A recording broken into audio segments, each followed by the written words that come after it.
Plus récentes nouvelles qui nous touchent.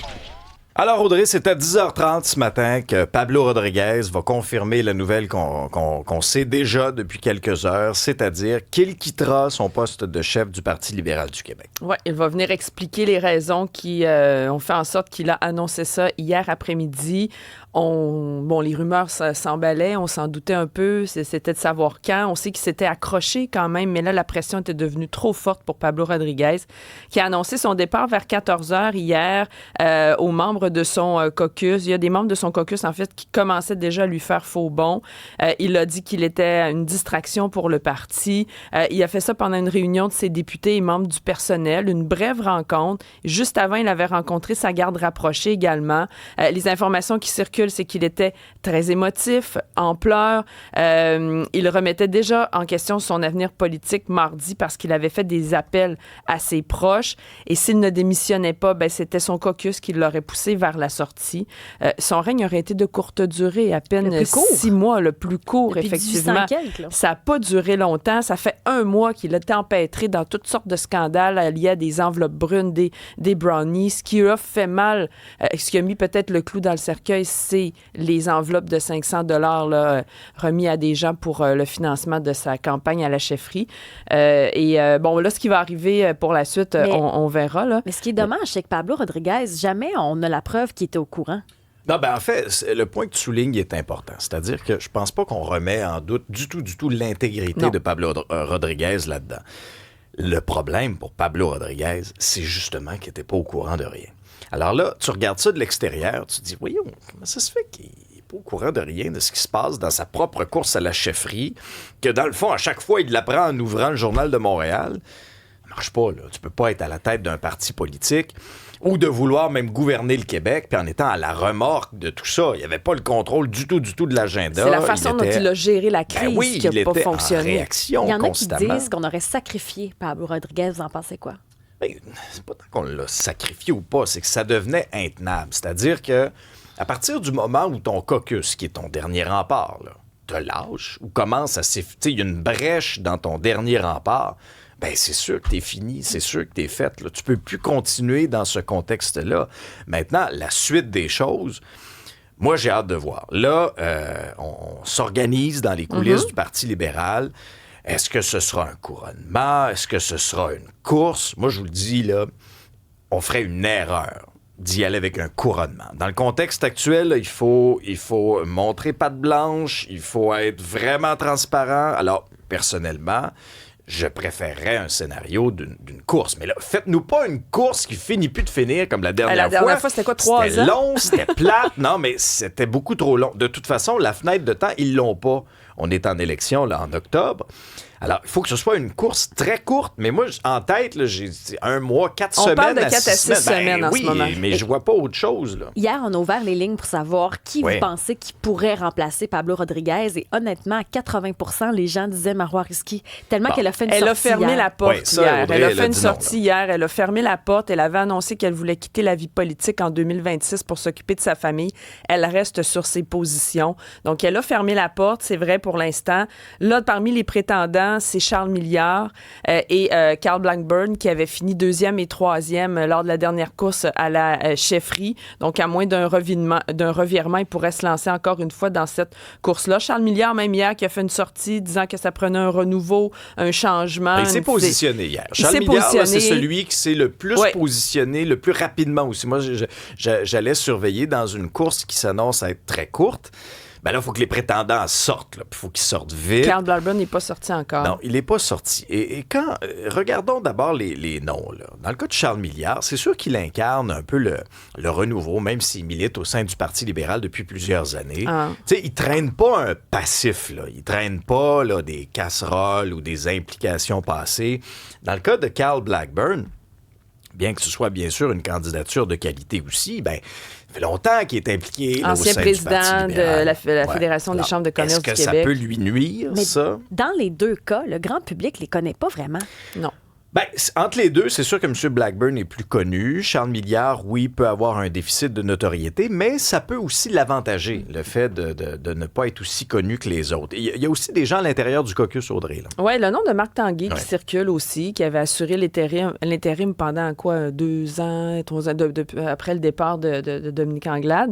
Est-ce qu'il pourrait plonger? La dernière fois, il avait dit qu'il n'était pas intéressé. Là, est-ce qu'il pourrait le faire? Ça circule aussi à l'intérieur. Et là, ça se prépare. On était à préparer, voir ce qui va se passer. Mais effectivement, les analystes hier que j'écoutais disaient, bon, c'est possible un couronnement, mais c'est peu probable dans les circonstances. Donc, on devrait vraiment y aller avec une courte course de 4 à 6 semaines à partir d'après les fêtes. Ça va prendre des reins solides là, pour ramasser les pots cassés. Là. Ah, ça, c'est clair. Au niveau de la marque libérale, là, moi, si j'étais un stratège libéral, je serais très préoccupé. Parce que autant où on avait travaillé très, très fort chez les libéraux à faire un peu oublier là, tout ce qui était commission Charbonneau, tout ça, on avait un peu rebâti là, l'image un peu là, du parti, mais je veux dire, les derniers mois, là, ça a été catastrophique là-dessus. Puis je le répète, là, au Québec, on est en élection l'automne prochain.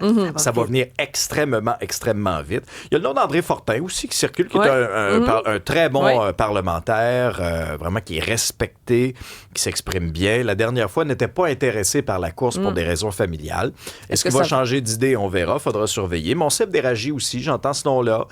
Encore une fois, lui aussi, c'est un parlementaire qui est respecté, qui est apprécié, s'exprime bien. Maintenant, est-ce qu'il aura les appuis nécessaires pour aller de l'avant? Et là, il y a toujours ces noms là, au fédéral. Mais... Oui, Stephen Guilbeault, Mélanie Joly qui ont fermé la porte. Mélanie Joly, hier, a dit non, je ne suis pas intéressée. Mais les gens sont traumatisés, là. Non, mais ce serait une erreur stratégique terrible. Encore une fois, de faire appel à quelqu'un d'Ottawa pour traverser la rivière des Outaouais. Est-ce que ça va lui tenter, vu ce qui s'est passé? Moi, ce serait une erreur stratégique terrible, sincèrement. Alors, c'est à 10h30 ce matin à la permanence du Parti libéral. Un sondage sur les intentions de vote, un sondage léger qui a été réalisé, par contre, là, avant les derniers développements. Là. Ça s'est terminé, c'était du 12 au 15 de mémoire. Là. Mais quand même, le Parti libéral était déjà dans la tourmente, donc on peut se demander qui profite de ça. Bon, Paul Saint-Pierre Plamondon, qui est à la tête des intentions de vote depuis un certain temps, perd quelques plumes, mais c'est surtout à cause de la sortie récente de Paul Saint-Pierre Plamondon contre le milieu culturel, là, lorsqu'il avait dit que les représentants du milieu culturel manquaient de loyauté, faisaient preuve de vacuité intellectuelle et d'aplaventrisme. Ça a mal passé, ça. Ça a mal passé. Ça lui a nui, donc perte de 4 points. François Legault profite pas du tout des déboires du Parti libéral. Légère hausse de ses appuis depuis septembre, quand même, qui sont passés de 16 à 19 %, mais c'est pas la mer à boire, là, disons-le comme ça. Les libéraux, par contre, pâtissent un peu de tout ça. Là. Le passage de Pablo Rodriguez, quand il est arrivé, on avait monté dans les sondages jusqu'à 28 % d'appui des Québécois dans les meilleurs moments. Mais là, tout est à recommencer. On est retombé à 20 % dans les intentions de vote. Et il y a Éric Duhem aussi. La baisse, en fait, sourit plus au Parti conservateur. Lui obtient son meilleur résultat depuis l'arrivée d'Éric Duhem à 16 %. C'est le grand gagnant de ce sondage-là. Là. C'est Éric Duhem, c'est clair. Si on le décortique un peu rapidement, je pense que c'est un rappel aussi à la prudence pour le Parti québécois que rien n'est acquis, là. Tout ce qui monte peut redescendre assez rapidement. Puis il suffit parfois que d'une déclaration... d'une sortie peut-être un peu arrogante ou qui va déplaire au public, aux Québécois, pour que, après ça, le traîneau redescende de la montagne.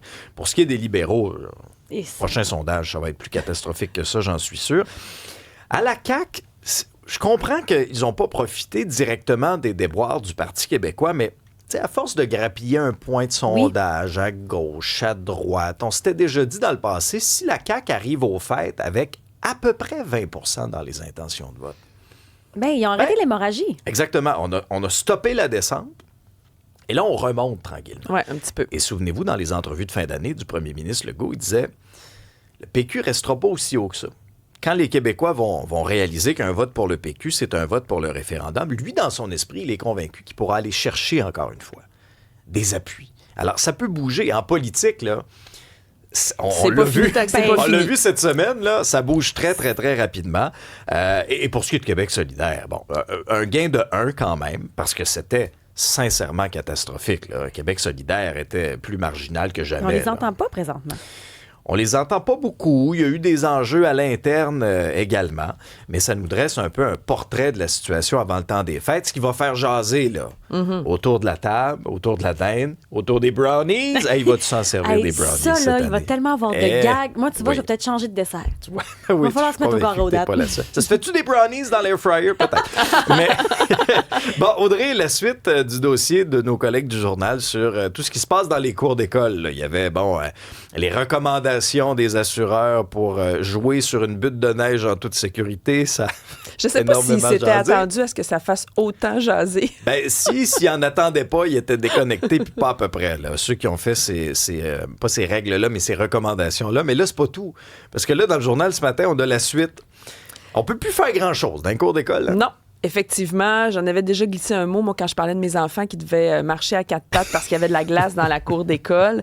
Mais là, il y a des interdits qui sont plus nombreux dans les cours d'école primaires. Des élèves qui peuvent pas jouer à la tag, qui ne peuvent pas courir. Et ce sont des restrictions qui sont assez fréquentes dans le réseau scolaire. Et dans 3 écoles, entre autres, les élèves n'ont pas le droit de courir dans la cour de récréation. Ce qu'on explique, c'est que l'école est en milieu urbain, la cour est trop petite pour le nombre d'élèves. Dans certaines écoles aussi, il est interdit de marcher dans les flaques d'eau, de se promener avec un élève sur le dos, de lancer des balles de neige ou encore de faire la roue, même sur le gazon. Et on le sait, moi, j'ai des filles de 7 ans. Faire la roue, c'est un sport quotidien. Oui. Alors, c'est toutes sortes de règles qui font en sorte que les spécialistes sortent et disent ça n'a pas de bon sens parce que c'est pire que de les forcer. Le risque engendré par ça est plus faible que des dommages si on ne bouge pas. Mais ça, on parle des écoles. Mais on oublie qu'il y a des règlements municipaux qui empêchent les jeunes de jouer au hockey-bottine dans la rue. T'sais, l'esprit zèle, on en fait partout. Non, mais on est rendu dans une société de papier bulle. Là, c'est pas compliqué. Puis moi, écoute, j'en rajoute une à ta liste. C'est interdit de lancer des feuilles. Ben ça fait mal, ça des fait feuilles. Mal, une tout feuille, le monde en pleine face. Des fois, tu la lances à quelqu'un, ben, t'en reviens. Mais ça tombe dans ton chandail. Si les assureurs sont si craintifs et font des recommandations comme ça au centre de service scolaire, ben c'est quand même parce qu'il y a des parents qui poursuivent. Tu sais, les mises en demeure de nos jours, là, c'est rendu une folie. Mais qui s'est pas blessé? Hey, moi, je me suis déjà cassé la clavicule dans un truc de cheerleading, puis je m'en suis remis, là. On est chanceux de t'avoir avec nous autres encore, Elisabeth.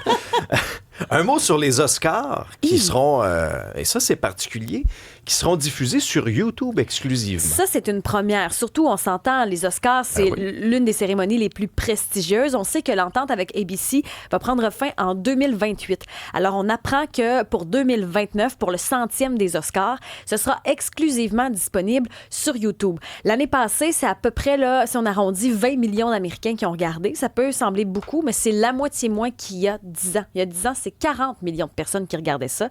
Donc, ils ont décidé de trouver une autre stratégie, probablement pour attirer de nombreux curieux. Mais j'avoue que ça, c'est sûr que ça va créer des précédents parce que là, la retransmission va se faire de 2029 à 2033.